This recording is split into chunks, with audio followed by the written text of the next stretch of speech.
여러분, 우리가 죄를 짓더라도 실수하더라도 우리 안에 계시는 예수님을 믿음으로 우리는 날마다 구원을 이루어 가는 것입니다.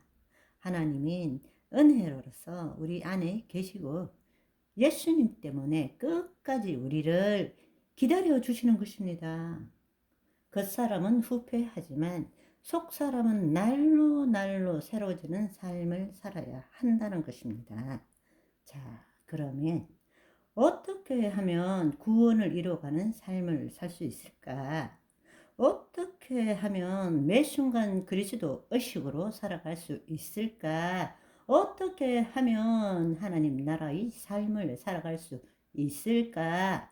어떻게 하면 끝까지 포기하지 않고 믿음의 선한 싸움을 살아갈 수 있을까? 그런데 여러분, 이것을 제대로 하기 위해서 우리가 지금 가지고 있는 문제를 좀 생각해 볼 필요가 있습니다. 오늘날 우리 신앙에 있어서 가장 큰 문제는 인간 중심적인 관점에서의 가르침이 난무하고 있다는 것입니다. 수많은 기독교 책들도 세상적인 책들과 별반 다를 바가 없습니다.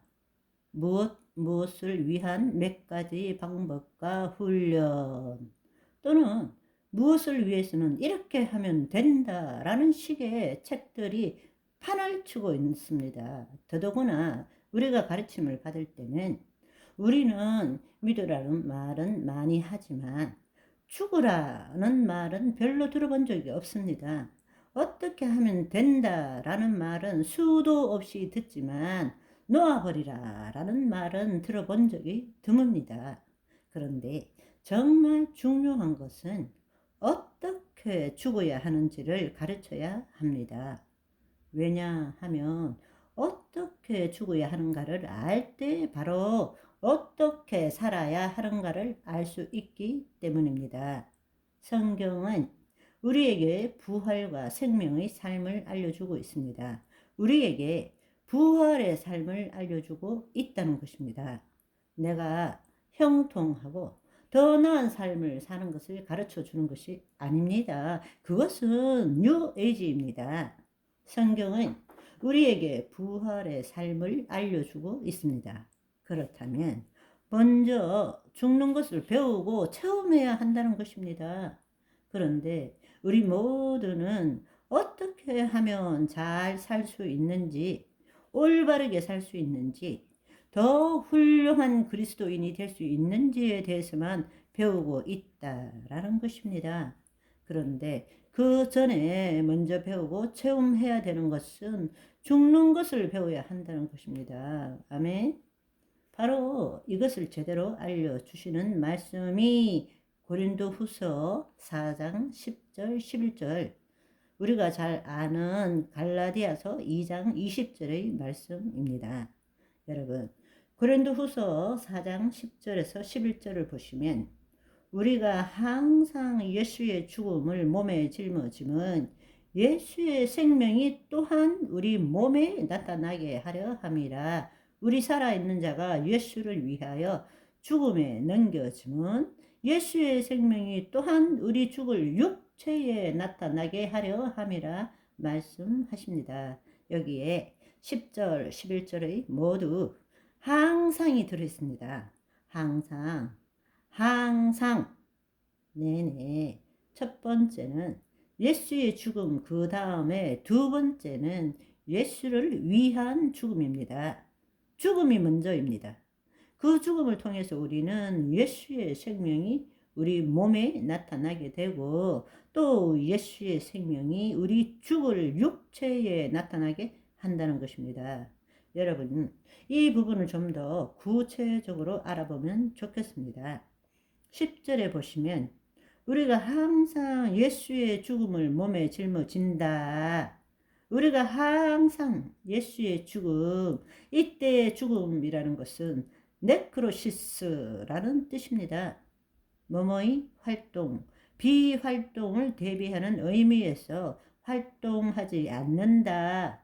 죽음, 시체라는 말을 나타내는 것이 죽음입니다. 그러니까 예수님이 활동하는 것이 아니라 완전히 죽으셨다.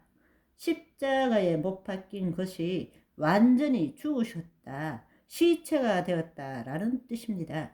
우리가 항상 예수의 죽음을 몸에 짊어진다. 몸에 짊어진다는 것은 그분이 죽으신 십자가에 동참함으로, 다른 말로 흘리신 피를 마심으로 그 몸에 짊어진다는 것은 바로 항상 가지고 돌아다닌다라는 것입니다.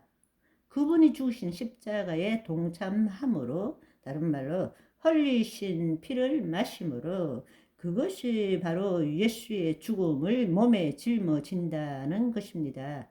이때 이 소마라는 것은 우리가 흔히 아는 신체만을 이야기하는 것이 아니라 우리의 마음까지도 포함하고 있는 말입니다. 생각까지도 포함하고 있는 말입니다.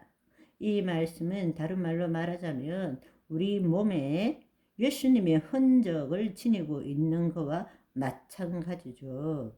우리가 지금 이 시간에 살아 숨쉬는 것은 바로 예수님의 피값 위에서 내가 존재하고 있다라는 것입니다. 우리가 그 예수의 죽음을 우리 몸에 짊어짐은 예수의 생명이 또한 우리 몸에 나타나게 하려 함이니라. 이때 예수의 생명은 조예입니다. 헬라어로 조예. 이것은 죽음과 반대되는 초자연적인 생명, 영원한 생명을 말합니다. 하나님의 생명이 바로 조예입니다. 성경에는 죽음이 세 가지가 나옵니다. 네크로시스, 다나토스, 드네토스라는 말이 있는데 이 모든 것을 포함한 모든 죽음과 반대되는 초자연적인 영원한 생명을 의미하는 것이 바로 예수의 생명, 조예라는 뜻입니다. 바로 영생이 우리 몸에 나타나게 하는 것이죠. 예수의 생명, 조예가 저와 여러분의 몸에 나타나는 오늘이 되시기를 소망합니다. 바이바이.